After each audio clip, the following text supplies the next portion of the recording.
The hours between yes and 3 o'clock stretch like taffy. Diep's mother sits at the small table, hands folded in her lap, watching Diep finish the jam. Neither of them talks much. The silence isn't comfortable exactly, but it's not hostile either. It's the quiet of two people who've said the hardest things and now have to figure out what comes after. Diep pours the jam into glass jars. Her mother stands, moves closer. "Can I help?" Diep glances at her. Her mother's hands are rougher than she remembers, years of work etched into the skin. She nods. "Hold the funnel steady." They work side by side.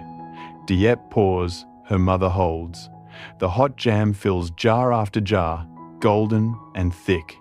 When they're done, 12 jars sit cooling on the counter. Her mother wipes her hands on a cloth and says quietly, "Your grandmother would be proud."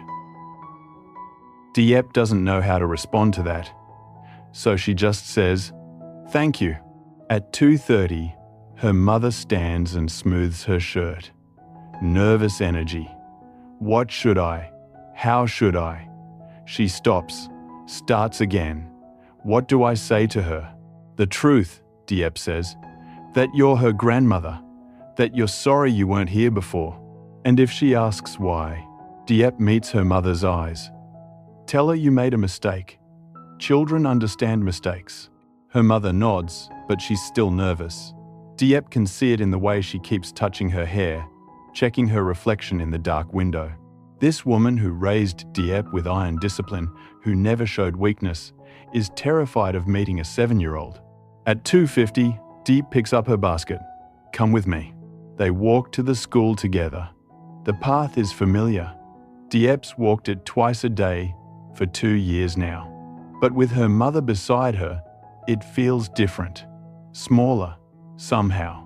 End, N, N, N.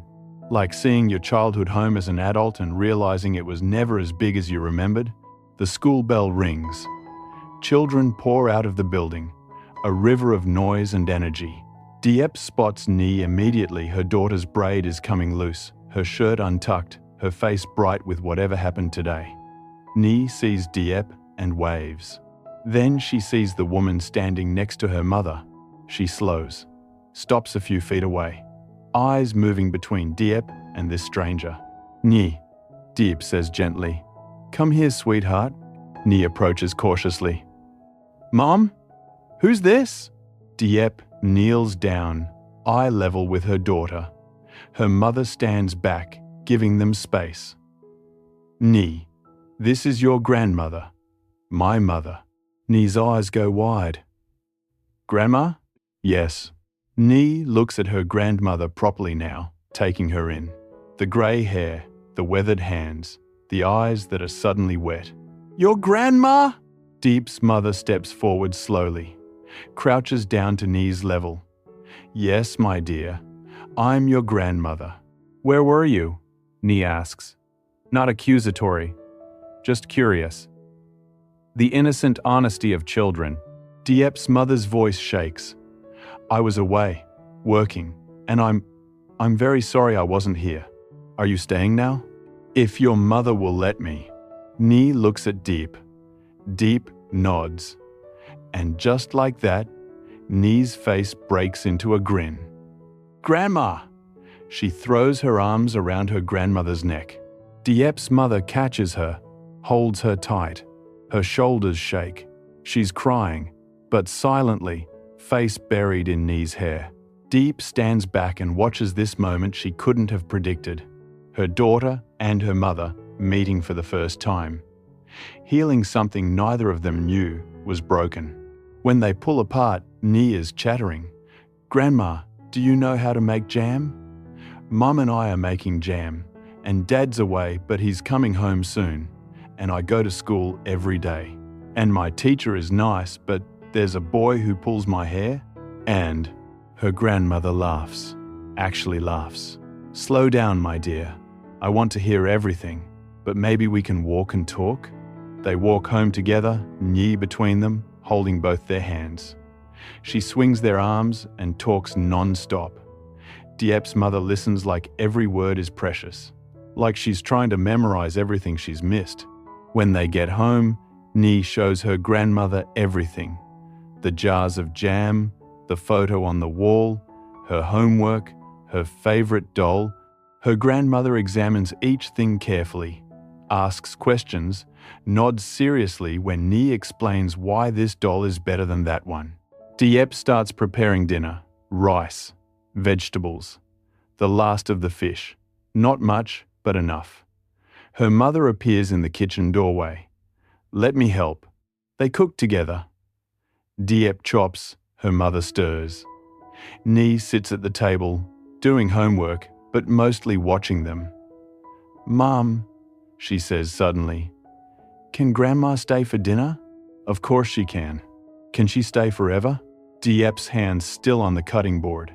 Her mother looks at her, question in her eyes. We'll see, Diep says carefully. For now, let's just have dinner together. Nee accepts this, goes back to her homework. But Diep catches her mother's expression hopeful and scared at once. They eat together. 3 generations, around a small table. Nee tells stories about school. Her grandmother asks about James. Diep explains the factory, the distance, the plan. Her mother listens without judgment, without the criticism Diep expected. After dinner, Nee asks if Grandma can help with bath time. Her grandmother looks at Diep, uncertain. Diep nods. Go ahead. She cleans up alone, listening to voices from the other room. Nee's chatter, her mother's gentle responses. Water splashing. Laughter. The sounds of normalcy she didn't know she was missing. When Nee's clean and in pajamas, she comes to Diep. Mom, can I call Dad now? I want to tell him about Grandma. Diep hesitates. She should have called James earlier. Should have told him her mother arrived, that she's still here, that Nee's met her. But the day got away from her, and part of her wanted to see how it went first, whether her mother would stay or disappear again. Okay, Diep says. Let's call Dad. James answers on the second ring. Diep, is everything okay? Everything's fine. Diep keeps her voice light. Nee wants to talk to you. Dad. Nee grabs the phone. Dad, guess what? Grandma came. She's here. Silence on the other end. Then, Grandma. Mom's mum. My grandma. She came today, and we walked home together, and she helped with my bath, and she's so nice. Dad, she's so nice. That's wonderful, sweetheart. James's voice is careful, controlled. Can you put Mum on for a second? Nee hands the phone back, skips off to show her grandmother something else. Diep walks to the doorway, watches her mother and daughter together. Speaks quietly into the phone. She came this morning, Diep says, right after you and I talked yesterday. And she's still here. Diep pauses. She met Nee. They, James, you should see them together. Are you okay? His voice is tight. Do you want me to come home? No. I'm okay. We're okay. Diep. She apologized. The words come out softer than she intended. She said she was wrong. About you. About us. Another silence. What does she want? To be a grandmother. Diep watches her mother help Nee with a puzzle. I think that's all she wants. James exhales slowly. If she hurts you again, she won't. You don't know that. I don't. Diep's honest. But I'm choosing to believe her. For now. They talk for a few more minutes. James tells her about the factory, the machines arrived, the workers are training, everything's on schedule. Diep tells him about the jam, about dinner, about how Nee held both their hands on the walk home. When they hang up, James's last words are, I love you and I trust you, whatever you decide. Diep stands in the doorway for a moment longer. Her mother looks up, catches her eye, mouths. Is he angry? Diep shakes her head. Just protective? Her mother nods. He's a good man, I know. At bedtime, Nee asks if Grandma can tell her a story. Her grandmother looks startled, like she hadn't expected to be wanted this much, this fast. But she sits on the edge of Nee's mat and begins. Once, there was a little girl who lived in a village much like this one. Diep listens from the kitchen. Her mother's voice is soft, weaving a story about the little girl and her grandmother who made jam together, about hard times and good times, and how family always finds its way back.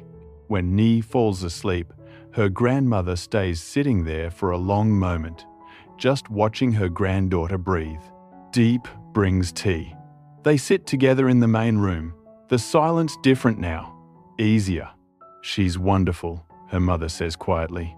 You've raised her well. James helps. Even from far away. Her mother smiles faintly. You're stronger than I thought, Diep. Stronger than I was. Diep doesn't know what to say to that. Her mother sets down her tea. I should go. It's late. Where are you staying? The guest house in town. I've rented a room for the week. A week. Not forever. But not just passing through either. You could. Diep stops. Starts again. The house is small. But if you want to stay here, there's room. Her mother's eyes fill. Are you sure? No. Diep's honest. But Nee would like it. And she pauses. I think I would too.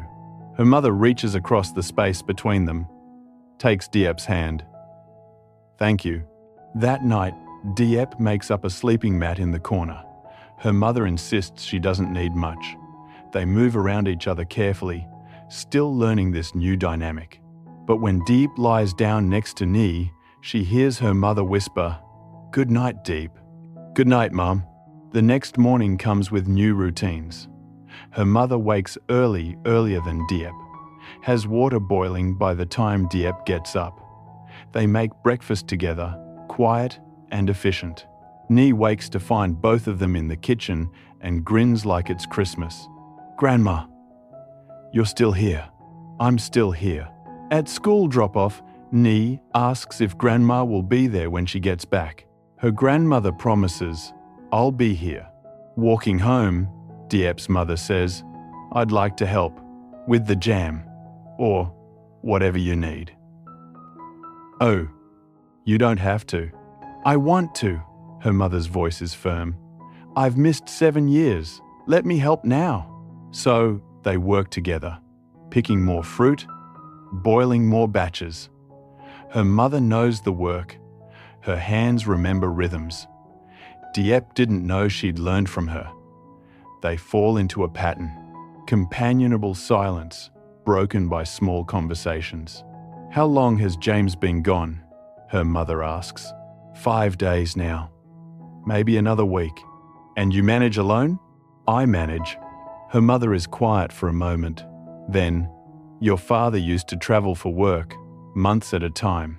I remember what it's like. The waiting." Diep didn't know that. "You never said. You were young. I didn't want to worry you." Her mother stirs the jam. "But I understand now what you're doing, why you chose this." "Do you?" "Love makes us brave." Her mother meets her eyes. "And foolish. And strong. Sometimes all at once." They bottle another batch, 12 more jars. Her mother suggests they try selling some at the market tomorrow. Diep hesitates. She usually waits until she has more. But her mother says, "Let's see what happens. Together?" That afternoon, when Nee comes home from school, she finds them both in the kitchen, covered in fruit stains, laughing about something small. Nee stops in the doorway, takes it in. "You look happy, Mom." Diep realizes she is. "Come help us finish." They work as 3. Nee's job is stirring carefully, with supervision. Her grandmother tells her stories about making jam with her own grandmother. Nee listens, wide-eyed. "Did you make jam with Mum?" "I did. When she was about your age." "Did Mom stir too?" "She did. And she was very good at it, just like you." The afternoon fades into evening. Dinner. Bath time. Stories. The rhythms settling into something that feels almost like normal. Almost like a family that's always been this way. On the third day, James calls with news. The first machine is running, he says. His voice carries exhaustion and something else, pride, maybe. Hope. We processed our first batch yesterday. Test run. But it worked. Diep. It actually worked. 2. That's wonderful. Diep's smiling, even though he can't see it. When will you come home? Soon. Maybe 4 more days. I need to make sure the workers understand the process, and then he stops. How are things there? With your mother? Diep looks across the room. Her mother is teaching Ni how to braid, their heads bent together, laughing when the braid comes loose. Good. Really good, actually. I'm glad. He means it. She can hear it. I was worried. I know. But you don't have to be. They talk longer this time. About the factory, about the workers, about his plans. Then Ni wants to talk, and she tells James everything about Grandma's stories, about learning to braid, about the jam they'll sell at market tomorrow. Market? James asks, when Diep gets back on the phone. Mum's idea. She thinks we should try. And you? I think, Diep pauses. I think it might be good to do something together. After the call, her mother asks, is he coming home soon? 4 more days. Her mother nods. Good. I'd like to meet him properly, not as the woman who abandoned her daughter, but as, she stops, as someone who's grateful. For what? For proving me wrong. Her mother's smile is sad. For being the man I should have trusted you to recognize. The next morning, they go to market. 3 generations walking together. Diep carrying the jam. Her mother carrying extra baskets.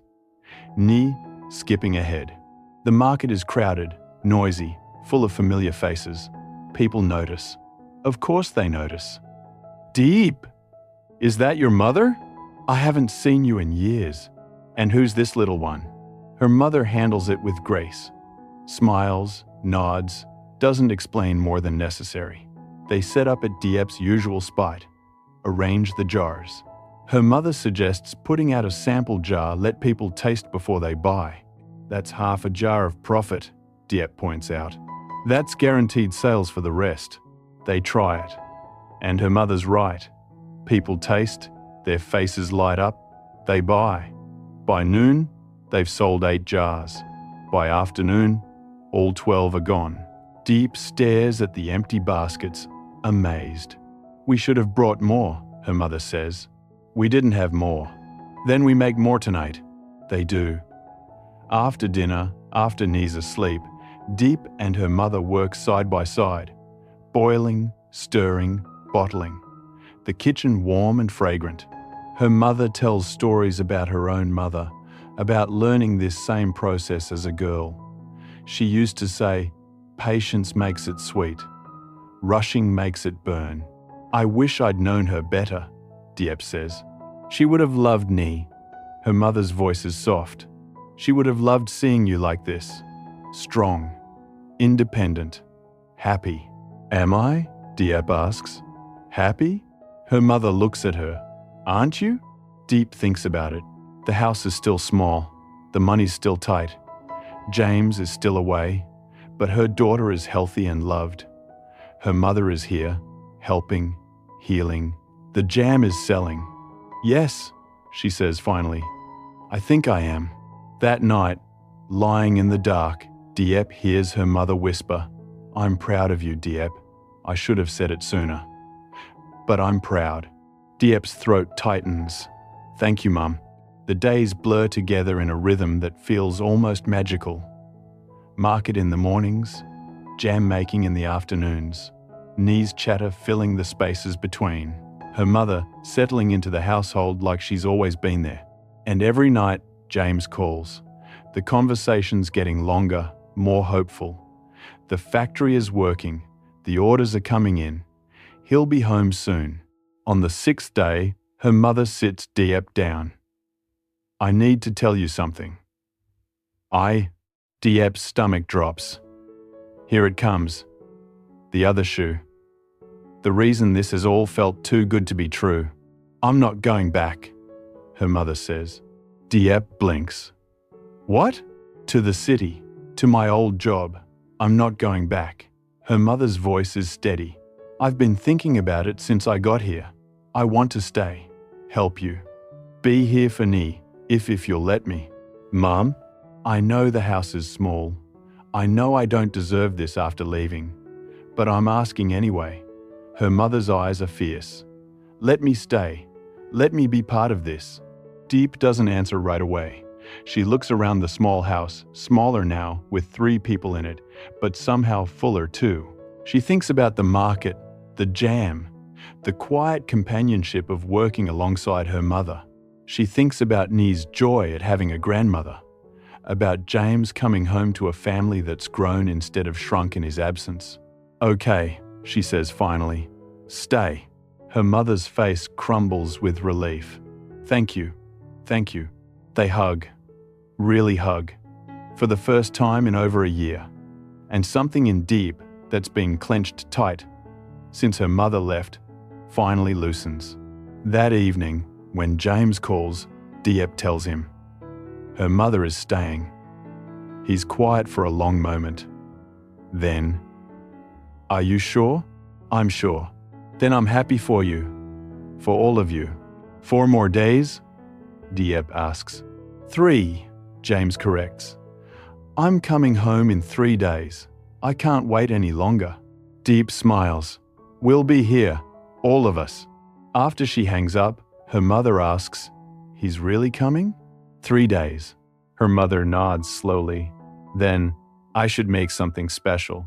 For dinner, when he comes home. Dinner. You don't have to. I want to. Her mother's voice is firm. He's my son-in-law. He's given up everything for my daughter. The least I can do is cook him a proper meal. Nie, listening from her homework spot, pipes up. Can we have a celebration? Like a party? Diep laughs. A small one. With cake? We'll see. But her mother says, with cake? Definitely with cake. The next 3 days pass in preparation. Her mother plans the menu, nothing fancy, but good hearty food. Diep helps. Nie makes drawings to decorate the walls. Welcome home, Dad, in crooked letters that make Diep's heart squeeze. On the evening before James is due back, they sit together after dinner. Nie, already asleep. Diep and her mother with tea. Are you nervous? Diep asks. About meeting him? Terrified, her mother admits. What if he doesn't forgive me? He will. You don't know that. I do. Diep's certain, because he loves me, and he'll see that you're trying. That's all he's ever wanted, for people to try. Her mother nods, sips her tea. Tomorrow, then. Tomorrow. They sit in comfortable silence. Outside, the night is quiet. Inside, the small house holds 3 generations of women, waiting. Tomorrow, James comes home. Tomorrow, the family becomes complete. Tomorrow, they'll see if forgiveness can stretch wide enough to hold everyone. But tonight, right now, Diep looks at her mother across the table and thinks, we're already healing. Already whole in ways we weren't before. And that's enough for now.